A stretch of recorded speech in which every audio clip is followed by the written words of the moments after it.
ഇന്നലെ വലിയ ശക്തമായ രീതിയിൽ ബെയ്റൂട്ടിലെ ആക്രമണം നടത്തിയ IDF ഇസ്രായേൽ സേന ഇന്ന് പുലർച്ചെ നടത്തിയ വലിയ രീതിയിലുള്ള ആക്രമണത്തിൽ നസറുള്ളയുടെ മകൾ സൈനബ നസറുള്ളയും കൊല്ലപ്പെട്ടതായിട്ടുള്ള വാർത്തകൾ വരുന്നു.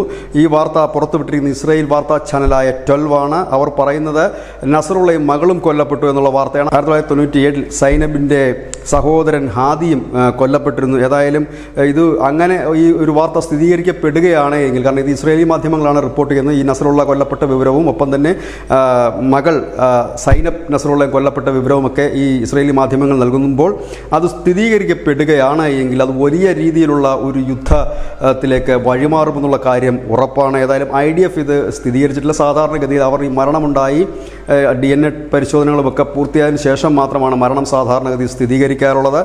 ഹമാസിൻ്റെയും മറ്റുമൊക്കെ നേതാക്കന്മാരുടെ മരണവും അത്തരത്തിൽ തന്നെയാണ്. ഏതായാലും ഇസ്രായേൽ ഇതിനോട് ഇല്ല എന്നോ ഉണ്ടോ എന്നോ പറഞ്ഞിട്ടില്ല. അതുതന്നെയാണ് ഈ ഒരു വാർത്തയ്ക്ക് അടിസ്ഥാനം. ഒപ്പം തന്നെ ഇസ്രായേലി മാധ്യമങ്ങൾ പറയുന്നത് സൈനിക വൃത്തങ്ങളെ ഉദ്ധരിച്ചുകൊണ്ട് സൈനിക തന്നെ നൽകിയ റിപ്പോർട്ട് അനുസരിച്ചാണ് തങ്ങൾ ഈ ഒരു വിവരം റിപ്പോർട്ട് ചെയ്യുന്നതാണ്. അതായത് കനത്ത ബോംബിങ്ങിൽ ഈ നസറുള്ളയും മകളും രക്ഷപ്പെട്ടിരിക്കാൻ യാതൊരു സാധ്യതയുമില്ല എന്ന് ഈ സൈനിക വൃത്തങ്ങൾ നൽകിയ ആ ഒരു റിപ്പോർട്ടുകളുടെ അടിസ്ഥാനത്തിലാണ് ഈ 12 അടക്കമുള്ള ഇസ്രായേൽ ചാനലുകൾ ഈ വാർത്ത നൽകുന്നത്. News India Malayalam.